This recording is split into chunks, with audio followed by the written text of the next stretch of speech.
ஔவையார். அனைவருக்கும் வணக்கம். நான் தான் தொண்டைமான். அனைவருக்கும் வணக்கம். நான் தான் படைத்தளபதி.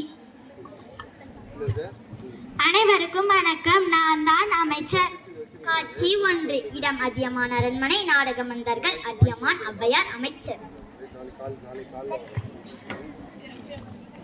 நாட்டு மக்கள் நலனே நாளெல்லாம் நினைத்து நல்லாட்சி செய்யும் அதியமான் நெடுமான் நஞ்சியே வணக்கம். அருந்தமிழ் கவிதையால் அனைவரையும் கவர்ந்த ஔவையே வாருங்கள் வாருங்கள் வணக்கம். ஊரூராக சென்று மக்களையும் மன்னர்களையும் கவிதையால் மகிழ்வித்து வந்த என்னை உன் அன்பினால் கட்டி போட்டு விட்டாய். நானும் நீண்ட காலமாக உன் அரண்மனையிலே தங்கிவிட்டேன். நீங்கள் என் அரண்மனையில் தங்கியிருப்பது எனக்கு கிடைத்த பெரும் பெருமை. அதெல்லாம் இருக்கட்டும். காலையிலிருந்து உன்னை அரண்மனையில் காணவில்லையே, எங்கே சென்றிருந்தாய்? காட்டு வளத்தை கண்டு மகிழ்ந்து நீண்ட நாட்கள் ஆகிவிட்டன. அதனால் தான் இன்று நம் அமைச்சர்களோடும் வீரர்கள் சிலரோடும் காட்டுக்கு சென்றிருந்தேன். அங்கு இந்த கனியை பறித்தேன். இதை சாப்பிட்டு சுவை எப்படி இருக்கிறது என்று சொல்லுங்கள் தாயே. நீ தரும் கனி என்றால் அது சுவையாகத்தானே இருக்கும். பல கடல்களுக்கு அப்பால் வேறு நாட்டிலிருந்து தமிழ்நாட்டிற்கு கருமை கொண்டு வந்தார்கள் உன் முன்னோர் தானே. அதனால் இனிப்பிற்கும் உங்கள் குலத்திற்கும் ஏதோ ஒரு தொடர்பு உள்ளது அல்லவா? அதனால் நீ கொடுக்கும் கனியும் சுவையாகத்தானே இருக்கும். அந்த கருமை விட இனிக்கிறது தங்கள் பேச்சு. சரி இதோ இந்த கனியை சுவைத்து பாருங்கள். அடடா, என்ன சுவை, என்ன சுவை! இவ்வளவு சுவையுள்ள கனியை நான் இதுவரை உண்டதே இல்லையே. என்ன கனி இது? என்னது, உண்டதே இல்லையா? இது நெல்லிக்கனியின் ஒரு வகை. ஓ, அப்படியா? தாயே, நமது அரசர் மிகவும் எளிதாக கூறிவிட்டார்.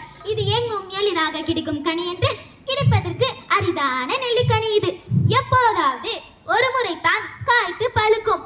இன்று நாங்கள் காட்டு பகுதிக்கு சென்றிருந்த போது ஒரு மலையுச்சில் இருந்த கருநெல்லி மரத்தில் இக்கனி பழுத்திருந்தது. நமது வீரர்களால் ஏற முடியவில்லை.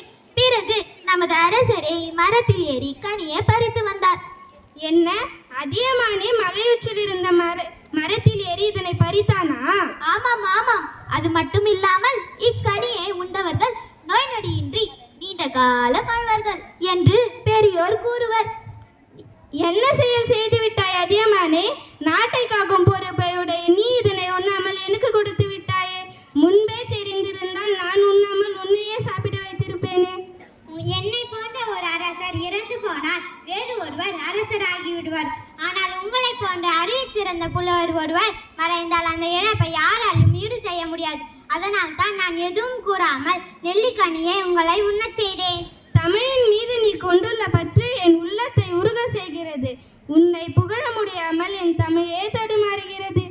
அப்படி சொல்லாதீர்கள். உங்கள் தமிழுக்கு தடுமாற்றமும் இல்லை, தாழ்வும் இல்லை. உங்கள் நாவில் பிறக்கும் தமிழ் என்றும் நிலை பெற்று வாழும்.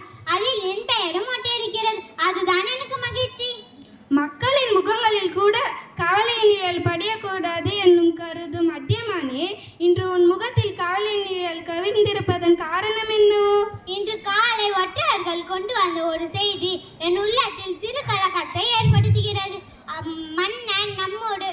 மன்னன் தொண்டைமான் நம்மோடு பகைமை கொண்டவன் என்பது தங்கள் அறிந்தது தானே.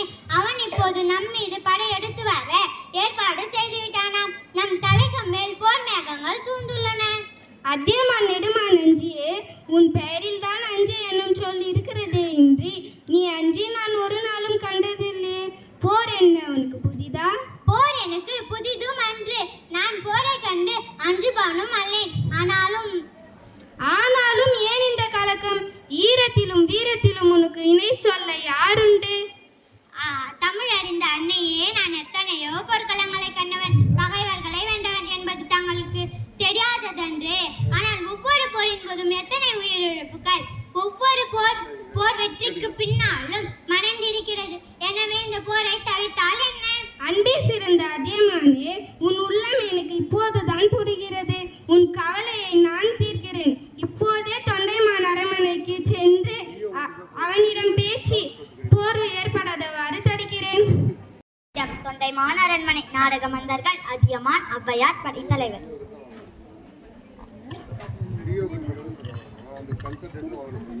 படைத்தளபதி, நமது படை இன்று போருக்கு ஆயத்தமாக உள்ளனரா? படையினர்கள் ஆயத்தமாக உள்ளனர் அரசே. மகிழ்ச்சி. தமையின் பெருக்கத்தினை கண்டு அந்த அதியமானை அதிர்ந்து போக வேண்டும். இப்பொழுது அதியமானும் அதிர்ந்துதான் போயிருக்கிறார் அரசே. அதனால் தான் சமாதானம் வேண்டிய புலவர் ஒருவரை தூது அனுப்பியுள்ளார். என்ன தூது அனுப்பியுள்ளானா? ஆம் அரசே, சற்று முன் தான் நமது ஒருவரிடமிருந்து செய்தி வந்தது. அதியமானின் தூதுவராக ஔவையார் தமது அரண்மனைக்கு வந்து கொண்டிருக்கிறாராம். வரட்டும் வரட்டும். மஞ்சரிடமிருந்து அவையே வரும் அந்த போர்க்கருவிகளில் பெருகினை கண்டு அங்கே ஓட போகிறான் பாருங்கள். அது ஔவையாரே வந்துவிட்டார். அவையாரே, போர் நிறுத்தம் வந்திருக்கும் அவையே, வருக வருக. கண்ணைமான் தரும் வரவேற்பை பார்த்தால் என் வருகையை எதிர்பார்த்து காத்திருப்பது போல தோன்றுகிறது. பகைவரின் நாட்டில் இருந்தாலும் வந்தாலும் தாங்கள் தமிழ் புலவர் அல்லவா? தாங்கள் எனக்கு மிகவும் மகிழ்ச்சி அளிக்கிறது. நீயும் தமிழின் மீது அன்புடையவன் என்பதை அறியும் போது நானும் மகிழ்ச்சி அடைகிறேன். அந்த மகிழ்ச்சியோடு தனது கொட்டிலை பார்த்து வரலாம், வாருங்களேன். படைக்கருவிகளை பார்த்து நான் என்ன செய்ய போகிறேன்? எத்தனையோ பெரிய படை வலிமை உடைய அரசரோடு உங்கள் அதியமான் மோதப் போகிறான். நீங்கள் அதை அறிய வேண்டாமா? அதையும் தான் பார்ப்போம், வா.